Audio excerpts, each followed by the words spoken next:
Well, welcome, welcome. I am your host, Erica Shorty, Associate Director of Alumni Career Networks. Oh man, do we have a treat for you today? I can't say enough how much of a treat we have for you all today. If you are joining in, we have a very, very special guest. I want to let you know about our special guest, Dr. Bobby Hulme Lippert. Class of 2004 is a leadership coach, keynote speaker, and creative writer. Previously, he served 2 decades in professional ministry, pastoring diverse congregations in Decatur, Georgia, Richmond, Virginia. Shout out to Virginia, that's my hometown. Greater Austin, Texas, and serving in the U.S. Army chaplaincy. Bobby is also an award-winning storyteller. He recently published his first book, Small Stories About Big Things, in which he helps readers discover fresh direction, insight, and connection through everyday stories unfolding around them. Everyone, give a Wildcat welcome in the chat virtually for Dr. Bobby Hulme Lippert. Thank you for joining us tonight. Oh, this is so fun. I am honored. I'm humbled. Thank you all. Listen, I am super excited. we wouldn't have it any other way, and I'm happy that you are spending your January 27th with us. But we're going to have a really good conversation tonight. One thing I want the collective to know is that whatever brought you here tonight, know that we're going to have some good conversation. And Dr. Bobby Hulme Lippert, I know you have some great insights for us, things to share, some takeaways for all of us. But let's just kick things off with this. Let's start with your Davidson journey. How did your Davidson journey start, and how did it shape who you are now? Oh boy. I am so grateful to have gone to Davidson. It is one of those funny things. I'm from Cincinnati, Ohio, and for years my family vacationed in Hilton Head, South Carolina. And I so fell in love with the idea of warmer weather that when I searched for colleges, I just said it had to be south. And I'm grateful to have stumbled upon Davidson and done the Army ROTC program there. And I think one of the interesting pieces for me about Davidson is my my peers nicknamed me the mission, and it had nothing to do with religion. What? uh, it's because I would be seen walking across that beautiful campus at just a tick under a jog everywhere I went. Because I was just like, I had this sort of, I've got to prove myself that I could even be here. I was blown away by the caliber of students around me when I first got. And I'm sitting in that writing lab fall of my freshman year, just trying to figure out how to piece things together, like all these people around me. And Yeah. I think for a while, I lived a hurried pace at Davidson. And the irony is I'm discovering that my best work, my best truest voice comes from a very different kind of pace. Yeah. Um, but I learned that as a later in life thing. As far as Davidson, there's so many great stories. Happy to share one or two, but so deeply formative and lifelong friendships out of that. I love that. And when you think back on your Davidson journey, what experiences, people or lessons that stand out the most to you about your time at Davidson? There immediately popped to mind all names, professors. My goodness, I met my wife there, and we've been married over 20 years now, and so that's really beautiful. The story actually that starts to come to mind when I think of so emblematic of some of the best of Davidson that shaped me. And I love this happened outdoors, by the way. I don't think that's an accident. Sometimes when the weather was nice, professors would do and probably still do classes outside. And I Mhm. was in humanities freshman, sophomore years. My humanities class, sophomore year, everybody goes outside and everyone's read. I don't even remember what the reading was, but everyone read something before the class. And the idea is we're going to kind of unpack it and do a deep dive with the implications of this reading. Okay. So we Yeah. show up and we've probably been together for half a semester, and the professor helps with a framing piece or two. And then we start to go. And for an entire hour, we just go. All of us in the class, maybe a dozen, we just keep going back and forth. Questions, thoughts, insights, go, go, go. The hour ends, the professor speaks, and he goes, "This is the first time you've heard my voice since we opened." And it Wow. blew my mind that had just happened. I mean, I love expertise, knowledge, and what all the Yeah. professors taught. And it was almost on the cusp of where some of education's gone in terms of also drawing forth the wisdom of the room. And anyway, I'm still blown away by that moment and the beauty of that. Bobby, you have moved through several meaningful chapters. You and I, even just our conversation before we even knew that you'd be a guest on the show, right? Yeah. When you think about all of the meaningful chapters that you've had, I'm talking including ministry, military service, leadership coaching, when did you first sense that a pivot was needed for you in your personal slash professional life? I think the first recognition of a pivot came in my pastoring days where I was having fun, doing well, had served a congregation in Decatur, Georgia, Atlanta area, and Richmond, and felt like that's probably just what I'll do with my whole life. Some things got hard in the Richmond space. No one person. Sometimes it's dynamics of leadership. And I remember I was at this leadership retreat for Leadership Metro Richmond, all these leaders from around the city of Richmond. And we were going to be a class together and be a cohort. And they kicked it off with this writing exercise. And and they just said, tell a story about your recent, leadership experience in your workplace. And I start writing this story about running through the woods of in Richmond, Virginia, and how I had been on this run recently, and I hit this really hard route and tripped really hard, and then went tumbling and had this painful ankle and knee stuff for a long time. And then I pivot this story into describing how recently in my leadership as a pastor, I had hit some really hard roots in the structural DNA of church, the city, some things that were happening. Yeah. And I read this aloud to my little group of leaders there at Richmond at the retreat. And I get done and everyone's just staring at me and they're going, are you okay?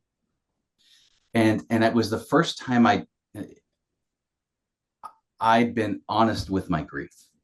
I guess what I'm saying is the first time I recognized maybe a pivot as hand of some sort, whether job or just how I'm approaching things or something, is I got a little more honest with the grief that things weren't always going as I had wanted, and somehow naming that was an inflection point for me. Talking about that point of naming it, right? A lot of our alums, a lot of the world right now, we are in the middle of having to name something. It could Yeah, be a grief, it could be a heartbreak, it could be a realization that things are not going the way that I had hoped that it would go. yeah. Talk a little bit about what is needed to be able to have the courage to even get to that point. Mm, yeah. You know, we need creative outlets. it, Mhm. we have a creative impulse. All of us do. Whether we call ourselves artists or painters or none of those things, we have an innate creativity to us. And why I start there is because, in part, that's informed by my faith. I was a pastor for a long time. I believe we're made in the image of a fundamentally creative God who takes from chaos and makes beautiful, surprising, delightful order. Okay, you may or may not believe that, but I do believe we all have this creative impulse, and that it is our creativity that gives the most resonant, powerful, and truthful expressions amidst chaos. So when I wrote about grief, I was fortunate enough, serendipitous enough, I don't know, to have for the year before that been taking a little writing class on the side. Didn't count for anything, wasn't part of my ministry, but it was just this outlet that started to loosen the joints of creativity within me. And I am discovering that maybe more than I've ever seen in my own lifetime, this is a moment for the creatives. And by that I mean really anyone willing to risk their voice, their unique voice, because we all have different ways how that creativity comes out. But boy, that's where I go. And I love that we've named this early on. I didn't necessarily intend for it, but the reality of grief. I would suggest that is one of the more pervasive realities we're all experiencing on individual and even societal levels. And it's like the G word that goes unnamed. But to have an honest processing of that is actually the space of renewal. How did you navigate that shift that comes with leaving a role or a space or a situation that once defined you? Yeah, I think sometimes we get caught in the role. Like, I'm not supposed to feel this way. I'm not supposed to do this. I'm a fill in the blank. I'm a therapist or I'm a president and CEO. Like, how do you navigate that identity shift? What was that like for you? yeah. Oh, great question. you know, I my story from 15 years in ministry, pastoring, expecting I would do that for a life, started to shift significantly when my mom died of cancer, and then COVID began 4 months later. And I think all of us had the waters stirred at sort of a soul level. Yeah. No day is guaranteed. What am I doing with my life, with my days? And goodness, as a minister, the waters were being stirred pretty deep. Like what? And so I Hmm. started to really process through what that means, and started to work with a spiritual advisor, a coach. Started doing some things, and one of the key discoveries that really hit me was kind of along the lines of what you just said, Erica. I realized that for some years at that point, I had been getting tireder, more and more tired when I showed up to work that was good work, valuable work, respected work. Um, and that in many ways, the tiredness was related to the fact that I'd become the robe, the minister robe. Um, all the things you expect of a really good pastor to be and do and cover down on and show up for. And I'd lost significant parts of Bobby, quite frankly. I'd lost some of my just genuine who I am. A lot of my journey was finding my voice again, not by leaving the whole position, the church, all that thing, but actually just by once a week writing little short stories and putting them out on Substack into the world, just to honor the creative spark a little bit that had Hmm. nothing to do with ministry. And eventually, I realized that the exhaustion was part of the sign that I needed to have a different alignment. But I was becoming, in a very scary way, more excited about what it might mean to honor some of my gifts more fully outside of the home. I'd Hmm. known for a long time, leader in the Presbyterian Church since teenage years, and so step through that once in the summer of 23 with the church I was serving, and that's its own story. But it took a while to deal with the identity piece, because it's one thing to even let go of what you always known and risk starting on to something else. It's a whole nother journey to work the new identity into uh, a powerful, meaningful place. Yeah. You talked a little bit about acknowledging that there was fear in points of that. Fear is going to always show up in a transition, right? And so talk to me a little bit about what fears did you face, but most importantly, what helped you move forward anyway? What made you do it scared? uh, Two things come to mind. Just I remember, just I was visibly, I could see my hands shaking the day that I was going to tell the session, the leadership board of the church where I work, that I was going to move on, um, and kind of discover this coaching and speaking, that I had a painting broad brushstrokes, but anyway, and I was shaking because I just could feel like the disappointment, the anger, the hey, you came here 3.5 years ago. We thought you'd be here like 30 years, or anything, whatever the terms are. I'm just shaking, and so I get on the phone with my spiritual director, and he goes, um, "You go into that meeting, you read your letter, nothing to prove, nothing to lose. Bobby, vulnerability is your strength. You be honest with them. You've got nothing you need to prove, got nothing you're going to lose." and he just brought me to this place of letting vulnerability, the literally scariest part of it all, that to just say, that's it, that's your path, read with that. And so I sobbed through the letter because I read with that. um and I think the second time that fear's been a constant in this journey, but I'll just to throw a different angle at it. Yeah. Early in my journey into this new space, okay, new career, new founding this thing, entrepreneurial, all the, it's hard. It's really Yes. dang hard. Oh my gosh. And a few months in, a church came to me and said, "Hey, we got a position. And you don't have to be the top person. You can be this other person and just kind of do this." And I looked at that and I'm like, that's stability and ease and less stress. And then So what did you do? my coach reminded me of the story. He's like, you remember when the people who were enslaved get out of Egypt in Exodus, and they get to the promised land, and eventually they start complaining and wishing they were back in Egypt. Okay, not that I was enslaved, nothing close to that, but it's like, that's a paradigm for humanity. Every time you risk crossing the waters and going to the new, a moment comes when you really want to go back to how it was. Yeah. And he put me back in my own biblical paradigm. And he's like, "So what are you going to do?" And I wrote that church back and I just said, I think I'm still supposed to be in the wilderness, quite frankly. It was a little scary, but it was very freeing when I pressed send. And I'm grateful I did. Bobby, when you talk about, first of all, it was powerful that you mentioned that I sobbed through that letter because a piece of you was like, I have to be able to show vulnerability in this space. And I have to stand up for my own self, for my future self, that I don't even know how or what that looks like right now. Talk about vulnerability as it relates to leadership coaching.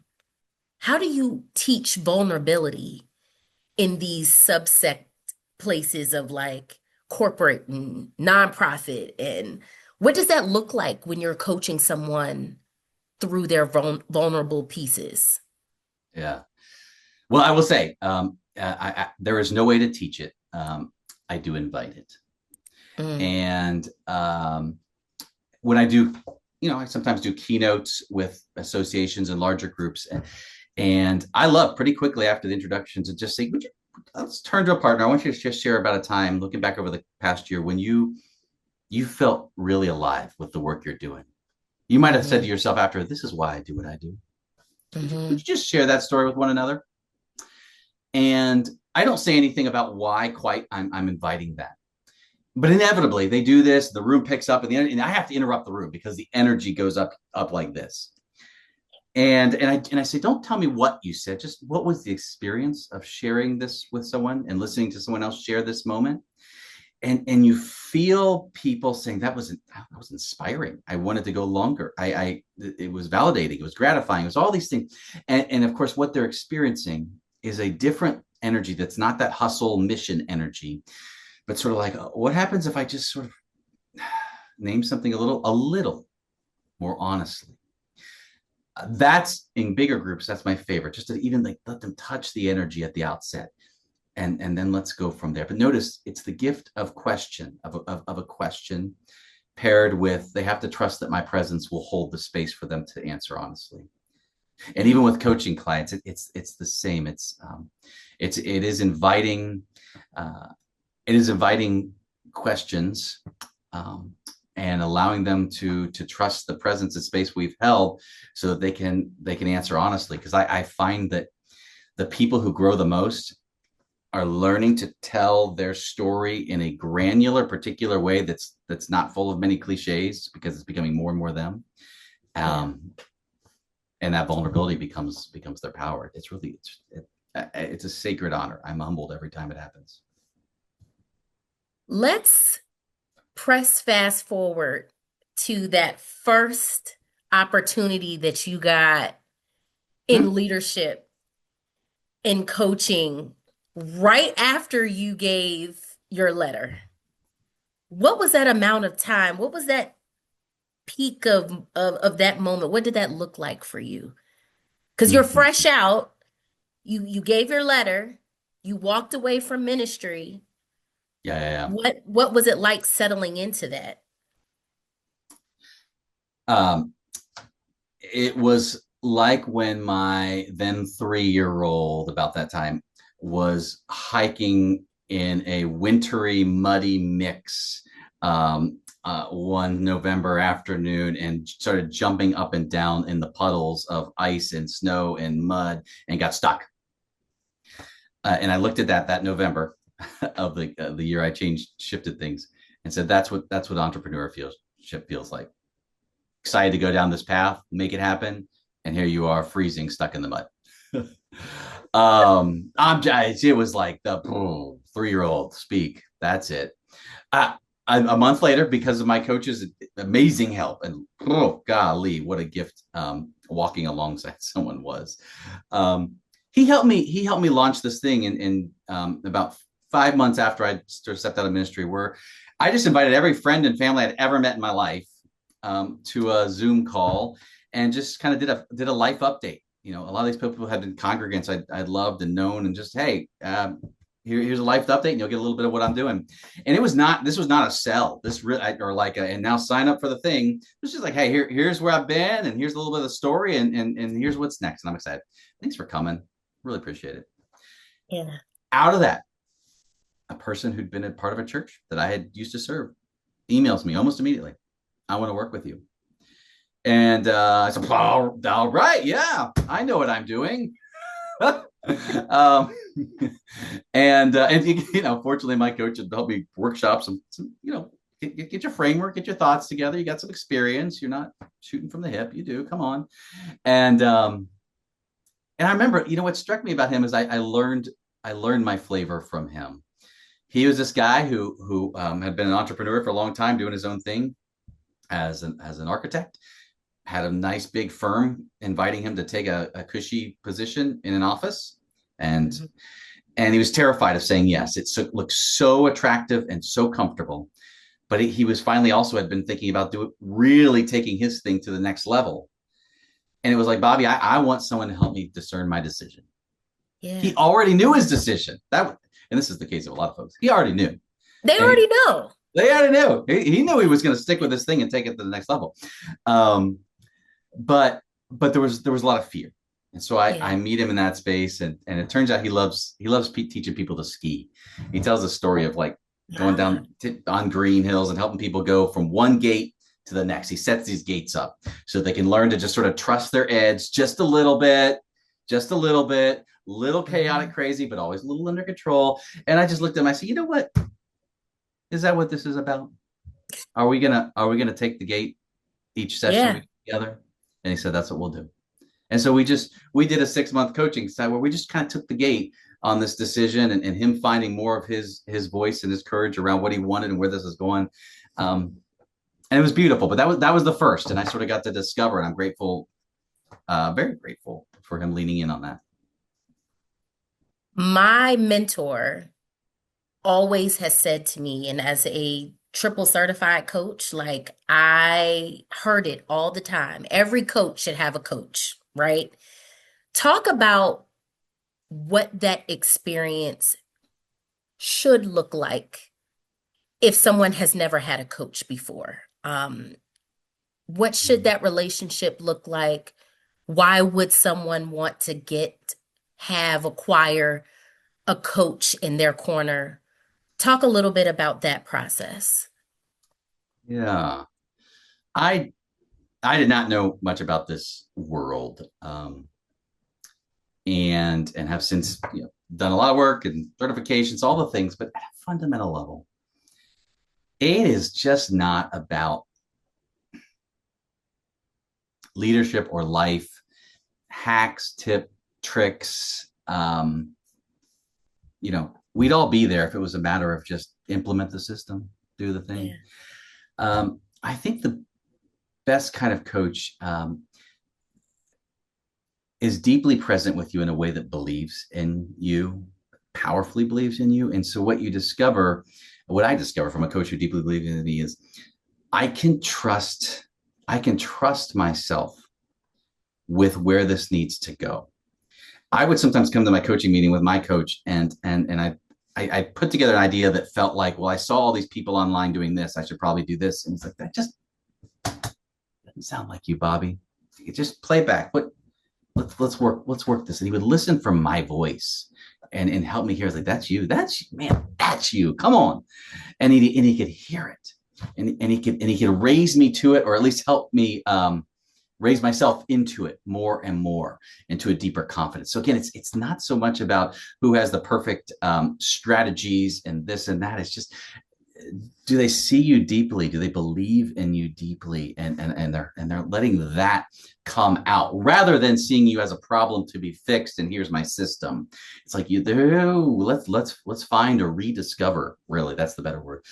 The inner wisdom, the inner knowing there, and then always more clarity and more momentum that comes from action. And so good coaching will always invite us into some kind of continual action. That's what I'd say offhand. For someone that's craving purpose, but really unsure about where to start or what to do next, what is a helpful first step? Hmm.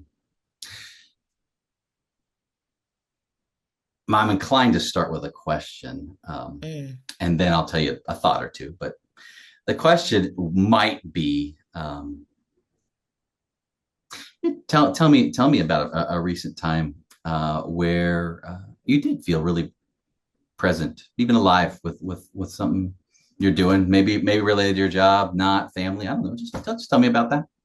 hmm Um, I find our stories hold the clues, and the more granular the story, and the more energy we start to tell a story with, the more often there's a clue there. And if you can't hear your own clue, because sometimes that's hard to hear your own clue, even if you're going there. I don't think, I don't believe we have, I'll say, some big purpose or two we're put on this earth to do, and hopefully we find it. hmm Um, I think it's more about by way of action, um, discovering a sense, discovering this fire starting to build by taking little nudges in certain directions.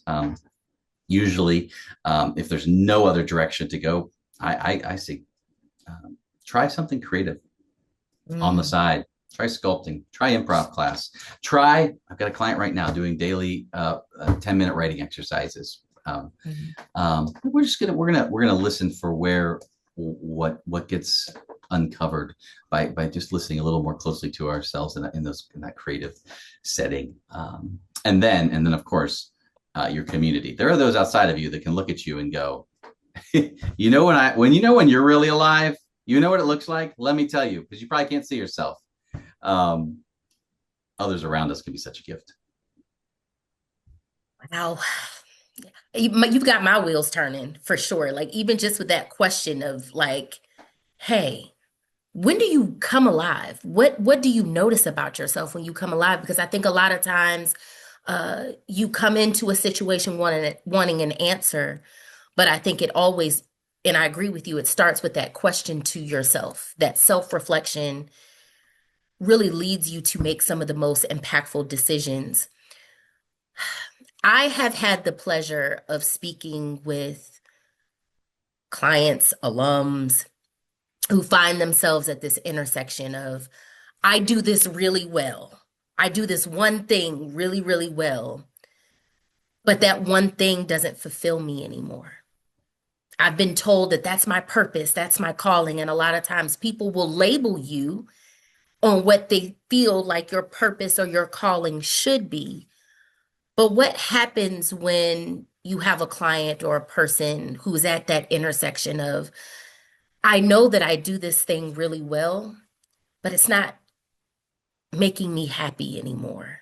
It doesn't make me feel alive. What do you feel that that person's first step should be in those moments?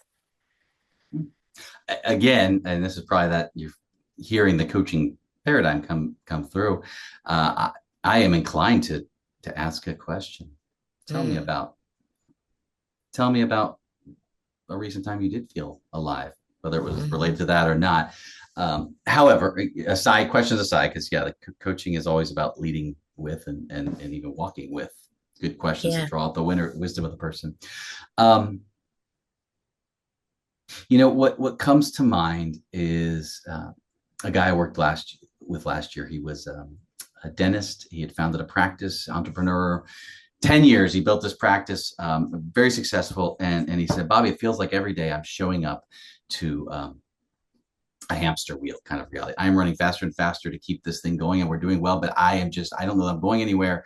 And um and he, and he just said, I feel like I'm kind of, his words, grinding my face to the ground, like I've sort of lost Mm. myself in this. And I'm really good at it. I am amazing at this. Like, right, I did the thing and did it big. Yeah. um and part of his path to coming home to a different person that felt more alive in this season, more even to who he was, involved getting outdoors a lot more, doing some group adventures, and hikes and so forth. And I, and in stepping towards that, I'm going to slow my pace down, even though this is terrifying to someone who only knows one pace. And I'm going to be a little more open and connected with people in nature, even though I only am ever connected to people in the work professional space. I'm going to risk some things. What is discovered is that there is another tribe of people who do get the new you who's emerging. Some people may not. That is extraordinarily hard. Um, Yeah. and I know that from, I know a lot of people still see me in a certain way as pastor, and I wrestle with that, my people pleasing tendency. And yet, when you step towards and try to discover these spaces where you're expanding, when you're like, I'm breathing better, I am, this is good. There's this other Yeah. tribe of people that's already there. And that's always true in a calling. It's one of the signs, I think. You start stepping and you discover there's energies that start moving towards you and for you that were not even in your plan. But that's because they get this and they're about what you're stepping into. Yeah. Yeah. As a coach, I know you've seen a lot. You've heard a lot. You have had the conversations. You have asked the questions. I'm curious, though, to know what have been some of the themes that you've seen. This past year has been different for a lot of people in a lot of different ways. And so, what have been some common themes that you've seen show up in coaching sessions with you? A word that has been resonant in the last year has been grounded. Mm, Trying to be more grounded, as a way of, just again, as a way of being, a way of showing up in the world, a way of feeling more centered, more grounded. And that can mean a lot of different things. Uh, I've definitely got an interesting mix of something we hit on earlier of uh, prophetic leadership and creativity, and the coming together of those. How can my creativity be part of being a voice in mhm, today's world? And the other one is, I definitely sense people seeking to, I think, connection. It sounds simple, mhm. but both connecting within myself more clearly, that this and building better connection with those around me. This is such a resonant theme, for people who recognize we are isolated, epidemic loneliness, all the things. And I'm just seeing the people who are leaning into this. I want to discover my voice. It's never just an I, me, myself, and I journey. When Yeah. you lean in that way, you fundamentally discover a deeper connection both with oneself and a desire to pull those threads around you differently. And so I'm definitely seeing that at very micro local levels. It'll never make the news, but people leaning into more creative ways to connect with their neighbors, their coworkers, their friends, for sure. Mhm. In having some of the career conversations that I've had, I always am such a huge fan of self-care because I recognize that as a coach, when we're talking about taking care of you, that is how you in turn take care of you and then focus on the goal.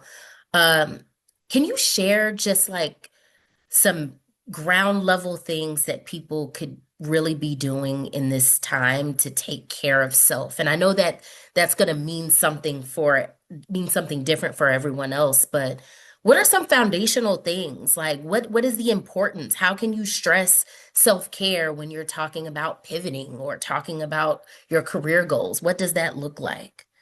Sure. And let me shout out. I see Janine McClintock, also a coach, some great insights over here that are spot on about what Mm, coaching is and trends going on. I see that in the chat. Thank you. Um, Self care. We could riff on a few ideas that might be perfect for yeah. you or not. But here's what I would say. Uh, I know this is probably the pastor background in me, but so the root Latin word for anxiety means to choke, like to Mm, literally the breath gets choked off. And so when people say, like, if you ask me, where do you carry your anxiety? A lot of times it's an embodied experience. yeah. My chest is tight, and my voice gets higher. Yeah. Anxiety. It's a choking of the breath. And when we're anxious, right? We're tense, all the things. Yeah. And then the Latin root word for breath, to breathe, Mm, spirit. Our highest, our truest, our clearest, most powerful self, breath. mm, Why I say that is, when it comes to self care, the question I want to ask is, how do you find your breath? What gives mm, you breath? And that looks like a lot of different things for a lot of different people. I think that's maybe the most honest way to get at the heartbeat of what we're seeking in self care. It's, there's my breath. There's my breath. mhm, I want to show up with mhm. this. Yeah. I'm going to ask the question in the chat. How do you find your breath? How do you find your breath, Janine? I see you coming through with a self-care framework that you use with your clients. Thank you for sharing. This is what this is about. Sharing with one another, being able to get a lot of these tips and, Yeah. dare I say, tricks and hacks and things of that nature. But how do you find your breath? And this isn't just for us, this is for all of us because I think we're at an intersection ourselves in life as a whole where we're just like, you know what? I need to find my breath in this moment. Janine says yoga. I love yoga. Every morning I turn on YouTube and I do Adrian with yoga. If you guys have YouTube, if you guys ever care to do yoga, yoga with Adrian is phenomenal. Chelsea checking in. She said exercise. Movement and motion is a great way to find your breath. And she's also a fan of yoga with Adrian. I'm telling y'all got to check her out. How do you find your breath? You drop that in the chat. We're going to still ask some more questions here with Bobby, but I also want to bring your attention to our Q&A box. If you look below on the right-hand side, you'll see a more button. If you have questions, because we're going to open this thing up so that you all can ask your questions for Bobby, make sure you drop those questions in the Q&A box. You hit more, there's the three dots, and then you click Q&A and you can add your questions there. This is good. And we've got some good how do you find your breath self-care tips in the chat. Hey, Bobby, how has your understanding of calling evolved over time? Yeah. I think for a while, I certainly would have talked about being still, listening for the voice of God, Yeah. maybe doing a human, psychology assessment, kind of your skills, your strength, all that. Ask others around you what your gifts are. Lean into that. That's all those are good and have a place in different ways. I think where it has evolved for me has been along the lines of discovering and honoring the fire um, Mm, within. I I sensed within myself in a notable way, and have since, when I was making this transition out of ministry into this new space, that I could, when I was sometimes writing certain pieces or preparing certain creative work, that I could feel almost a warmth, like a fire coming through, like mm, this something, there's almost something pulling me more than I'm pushing it, about this energy. This matters. Mhm. And everyone has that, and it's really beautiful when we start to offer that. We get a little more animated. Our story gets a little more exciting when we're sharing something. We probably can't even see ourselves doing it a lot of times, but it's there, and it almost the question becomes what's it look like to honor that fire, tend to that Mm, fire, that campfire that's illuminating so much for so many others and has such vitality to it. And mhm. again, I think part of the validation that, oh my gosh, I'm stepping towards a calling. This is scary. I don't even know where this is going because I can't see the full road. Um, is that you start to see people and opportunities come towards you and for you that were Mhm. not in the plan, but are totally in alignment with giving further breath to this fire. When you talk about finding that fire, Mm. what are one or two small actions someone could take this week or tonight to begin becoming more intentional to finding their fire? Creative outlets I've mentioned. I might have a bias towards writing, but if you like to paint, you like to music, coming back to that practice in a small way, 10 minutes a day, it has a way of starting to open us back up to something. We start to hear ourselves better. Some people do like morning pages. They do 3 morning pages a day, which has been a kind of a classic approach for the last 25, 30 years. You just keep writing until you're finished with your 3 pages. And there is a new level of clarity. It's kind of those creative things. The other one is choose something that's a little bit vulnerable. Last fall I did my stretch was I signed up for an improv class here in the Chicago area. Um, Oh. as just kind of a stretch because and then I put money down, weeks before while I was still had courage, right? And said, boom, I'm going to do it. And I think there's something to that. Just sorry, okay, yeah, I'm going to name a little stretch activity. I'm even going to name it with my energy, i.e., my monetary investment. Doesn't have to be big, but it's something. And my point is those places stretch open spaces for us, and then especially when we have space to reflect with a friend or a colleague or a loved one with just what we're discovering about ourselves in that, Yeah. we get some new clarity. If someone is joining us tonight and they're feeling uncertain or they're feeling stuck, what do you hope they walk away believing about themselves tonight?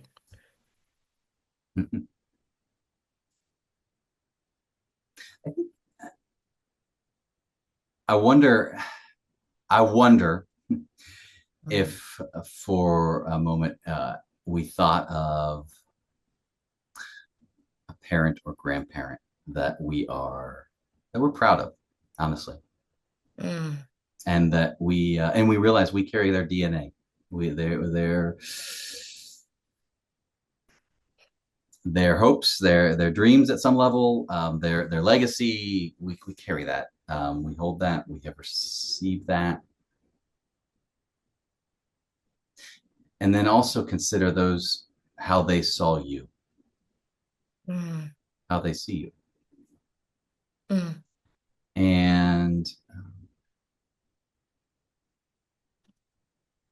if they are a person who has and who does believe in you, and therefore you're proud of them, and I imagine all the things how they see you.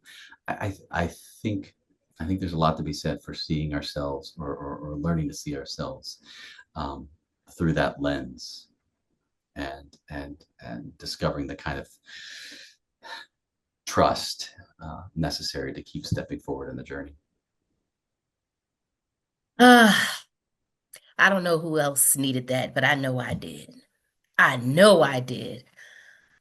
So we have a couple of questions in our chat box. I do want to offer if anyone wants to come off mute to share their question, you certainly can.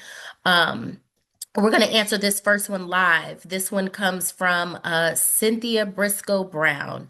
Many of us on this Zoom are in our 50s, 60s, 70s. How is the journey different for someone who is closer to the end of their professional journey than the beginning? That's a really good question. Yeah, this reminds me of Arthur Brooks' book "Strength to Strength," which is so resonant on this. And occasionally, I'll send to clients I'm working with that are who are in their 50s and 60s. But I was talking with a guy actually yesterday about this. He is early 60s and has always been go, go, go, sports, career, everything, everything. And he talked about it's strange that since he's retired, he's started to enjoy stopping and being present differently and building Legos. He's never built Legos. We see there with his wife building Legos. He's talking about this, and and what he's discovering is in part a new identity. This person that actually enjoys being present differently, and but he doesn't. And it's interesting. This is why we were having this coaching call. He doesn't want to live what he called a me-centered retirement. He's like, look, absolutely, we want to get in some travel, and I want to get in my workouts, and I want to do things, but like I could see how this whole life could become about me. Mm, And I've always cared. I cared as a leader how the organization went, and I still care. And so I think I'm trying to discover how I'm going to care in this season of life. And for him, this isn't for everyone. For him, he is working on what might become a book, and to try to tell some honest stories from what he learned as a leader, and ways he did not always show up in ways he's proud of, but just try to be vulnerable and honest, and trust that maybe his gift now is offering a voice of mentorship, of insight, of vulnerability about the journey. yeah. Um, as he's in this space where he can and even enjoys slowing to name and see that differently. So, that's one angle at that, but it's a great question, and yeah, I agree with the idea of rethinking the word retirement, because it's really we continue to to grow and evolve at every age and stage, and it's to me it's humbling and remarkable to see across the board of the folks I work with. Thank you. Thank you. Janine, I don't even know you, and you have become like a personal fave. I'm listening to your comment or reading the commentary that's been coming in. Janine asks, "What's the real challenge on your new path right now?" Yeah, the new challenge is that we moved from the Austin, Texas area, Georgetown specifically, if you know that area, to Chicago, Oak Park specifically, if you know the area, last summer. And we are thrilled. We wanted to do this move for our family, for our boys.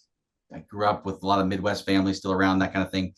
And to go into a new location is is definitely a restart on the relational front. I still know and love connected with people in Texas, but there is a real restart there. And so I have done a deep dive with the Chamber of Commerce here in the local area and gotten to know folks, and I just loved that. And even as those connections and pieces are building, relationships and trust take time. And so uh, I'm learning to trust myself in a fresh way in a new environment.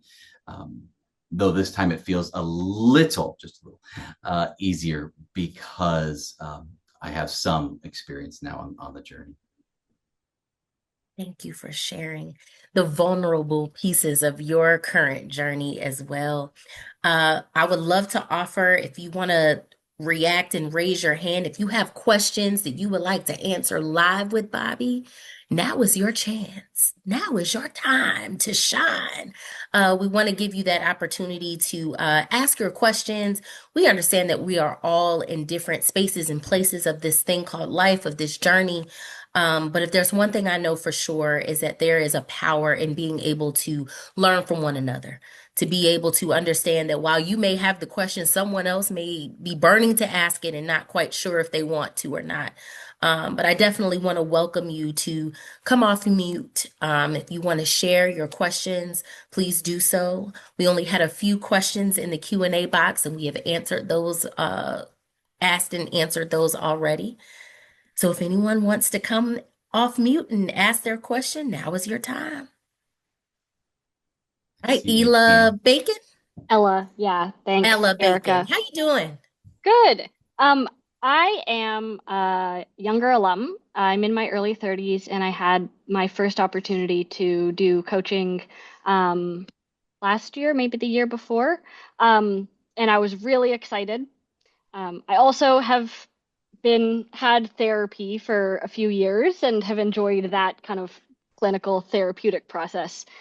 It may have been my coach, but I found it hard to figure out what I was supposed to be talking about and how to use that time effectively.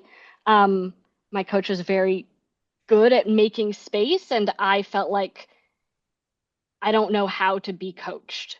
Mhm. And so I'm curious if you have any recommendations for those of us either starting coaching or potentially wanting to start coaching and feeling like, okay, now I'm senior enough that I am allowed to have a coach, or that's something I can take advantage of for my company.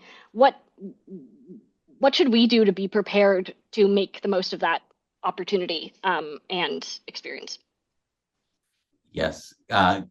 Great question. Thank you, Ella. I appreciate that. And also, I'll add, I love this chat. Totally on board, Erica, with the idea that the wisdom is fundamentally communal. I know I've been talking a lot, but this is a we, and I love that. Ella, what comes to mind? Just a couple quick thoughts. One, there is literally a short book. I think I've got the title exactly down, that I do appreciate. How to get the most out of your coaching. And I have occasionally sent that, especially early on, to clients, recognizing there is some work to do as the coachee to lean in and get what you want out of this. I used to show up to my coach the first 2 years. I'd show up and I'd send him what I wanted to work on for Wednesday, at least by Tuesday afternoon, if not sooner, to say this. And some of that was just like, I'm an entrepreneur and I have no idea what I'm doing. So there's some stuff. Let's go. And I learned not everyone does that. The other piece is, in your first meeting, whether it's you or a team member, whatever, a good coach is going to suss out your sense of vision and where you want to go, even if it's still broad brushstrokes. And honestly, you're still trying to land that. But they're going to pull out some of that fire and say, okay, so we're trying to get here, and what will success look like then? Okay, it's going to look like that, and let's back it up. What's that mean for success a month from now, if we're going there? What would that mean? And they're going to do a decent job just naming markers of success for you, all the way down to, okay, so we're going to meet next week.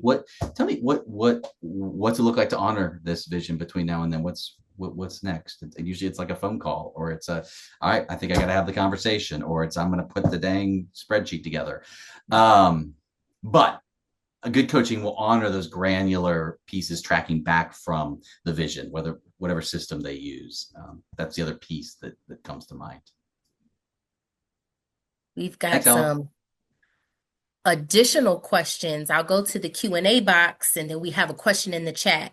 I'll go to the Q&A box first. Marissa asks, do you have advice for people who would like to experience what other career paths look like, especially if you're past the age of internships and such? How can you effectively gather information and gain understanding of other fields? Mm. The best way that I know, and I'm sure others in here will be like popcorn, all the great ideas. I love showing up to local events. Chamber of Commerce kind of has plenty here in our community. Rotary Club, the library does some things, and especially places that are business open, like overtly, we're going to connect here. We do business, right? Chamber, because it is such an easier place to just say, hey, I am so cute. You do that. That's what. Could we could I grab a coffee with you? Could I do a 20-minute Zoom with you, depending on the person, the context, whatever. I'd love to learn more about what you're doing. People love to talk about themselves.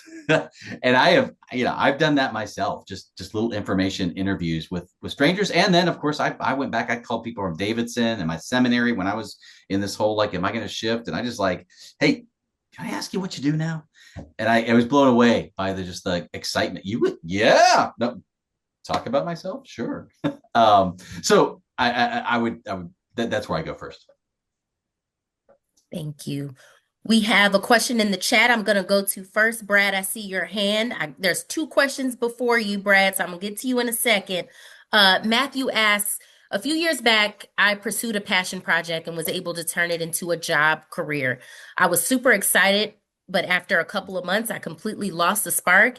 And after it became a responsibility and not just a passion or creative outlet anymore. Do you have any advice for how to keep going when this happens? Because I feel like that experience has kept me from going out on those limbs anymore. It's a good question. Mm, I love the honesty of that. Hmm. That is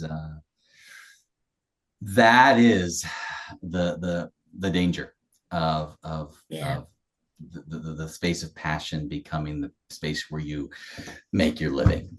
It can lose that sparking and become heavy when it once felt so light and so that other kind of energy. And where I go with that is wrestling with there's a time for living into the fundamentals and recognizing that it can reemerge. You know, sometimes writers talk about the absolute misery of writing, and yet they love it.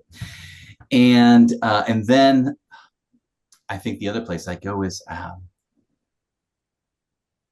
tell me about a limb that you've noticed recently.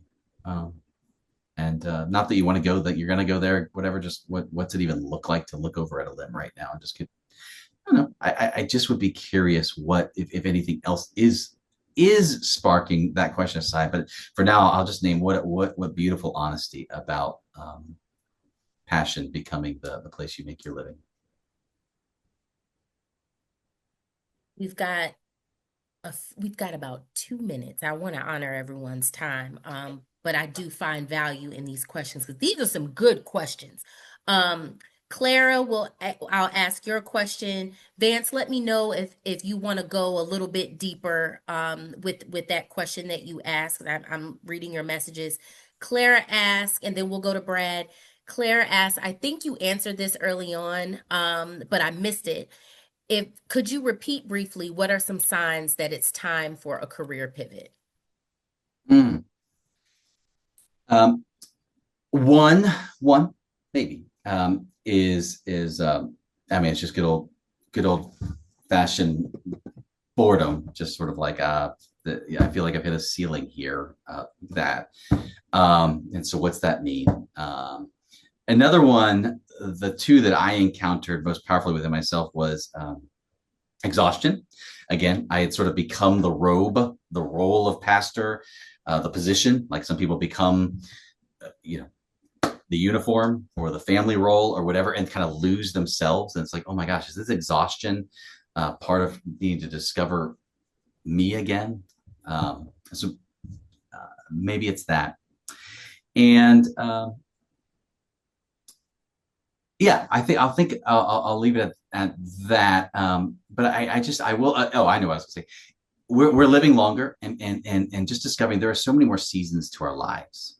And so I think it used to be a very scary, oh my gosh, someone's going to shift their career. That's big. It is. It is. I don't want to minimize it. And we're discovering we have a lot more iterations in us available a lot of the times. And so I want to lighten the question a little bit is also what I might invite.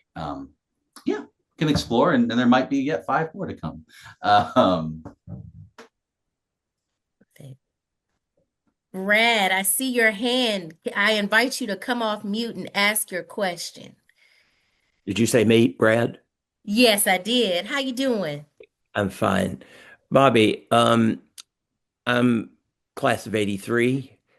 One of my classmates is on this call as well, so I'm glad that Cynthia's listening as well. But I recently retired from Presbyterian ministry about 5 months ago and decided I was going to pursue my second calling in life. I've already done that once in the last 4 years. I became a foster parent about 4 years ago. and decided I wanted to go into teaching. And so I'm teaching at an eighth grade middle school in Gastonia, North Carolina. Now, here's my question. In the middle of especially the teaching shift, I am immersed in this pool of much younger, new career teacher type people, and I am in this maze of governmental school required training and paperwork that is needed for becoming a teacher.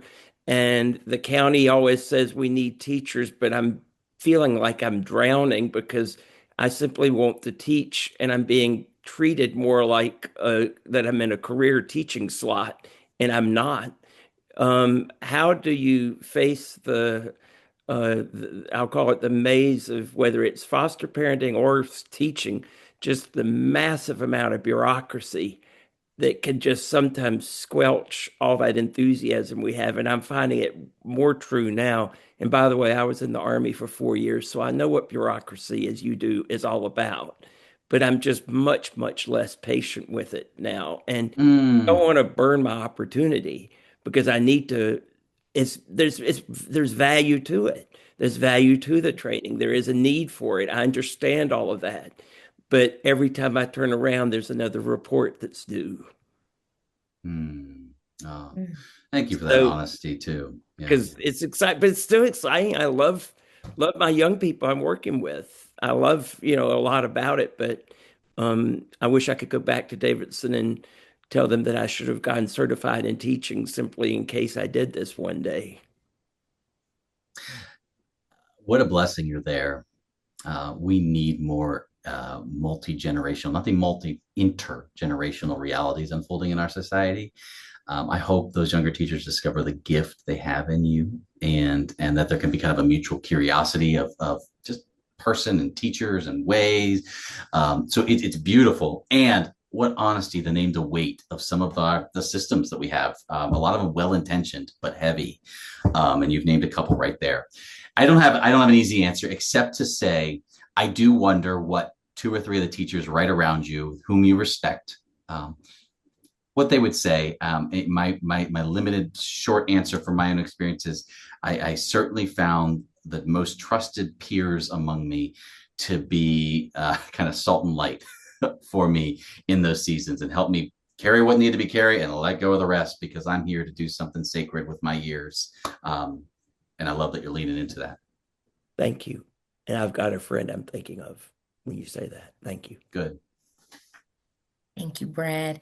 Bobby, we got one last question. What are a few tips to help work through the fear of starting something new or untethering from the corporate world? Sometimes that fear can feel crippling and create roadblocks. That's a very good question. Phil Stutz is a somewhat famous therapist. Stutz was a documentary I think was done by Apple TV recently, Hmm. a few years ago. And he says three signs that God is drawing near, that the divine, in the best sense of the word, something wonderful is happening in your life. Whether you believe in God, the spirit of life, the animating force is drawing near. Three guaranteed signs in life: Mm. pain, the uncertainty and fear, and the need to work. Most of life, we try to avoid pain. I want to be comfortable. I don't want to have to work. I want to get to the point where I could just be easy, finally. I don't want fear. I want guarantees. He says, no, no, no, no, no. If you are feeling those levels of like, oh my gosh, on any one of those fronts or all of them, there's actually something holy about this moment, something sacred. In fact, Stephen Pressfield says the more important the work is to your soul's evolution, your growth, the higher the resistance will become within yourself. In other words, if there's all these walls of fear coming up, that resistance is a sign that you're onto something incredible, that you're actually nearing something profoundly good. So I don't have a tip or a trick as much as to say, that's your sign. That's powerful. Yeah. It's actually an invitation. Wow. Bobby, I can't say thank you enough for the gems that you have shared with us tonight. I think with all of us in our many different spaces in our life journey and our career journey, we needed to hear a lot of the wisdom that you imparted in us today. Most importantly, I want to thank all of you who spent your Tuesday night, wherever you are, in the snow, in the rain, wherever you are, in the elements. You spent your Tuesday night with us, and we are so grateful for you and your wisdom and your questions and just leaning in. Um, I cannot wait to see you all for our next chat with the cat on March 24th, where we will have another coach, Whitney A. White, class of 2008, who will be joining us as we talk through her Davidson journey, how her powerful pivots are, and just really talking about that air of burnout that some of us may be experiencing at this time. So grateful for all of you. If you would like to further this career conversation, Alumni Careers, Davidson College has the Alumni Career Network here for you, where you can do career coaching with myself at no cost to you. If that is you, you can reach us at alumnicareers@davidson.edu. Dr. Bobby Lippert, we are so excited for you, and we will share tomorrow through an email where you are able to connect directly with him. Bobby, if you'd like to share your website where people can find you, how they can connect with you, please share that at this time. Sure. BHL, my initials, .coach. A lot of it's there. And yeah, look forward to staying connected with y'all. And goodness, again, so humbled and grateful for your presence tonight. Thank you. Thank you all. That is our time. And I will see you next month for our next chat with the cat. Go Cats. See you all next time.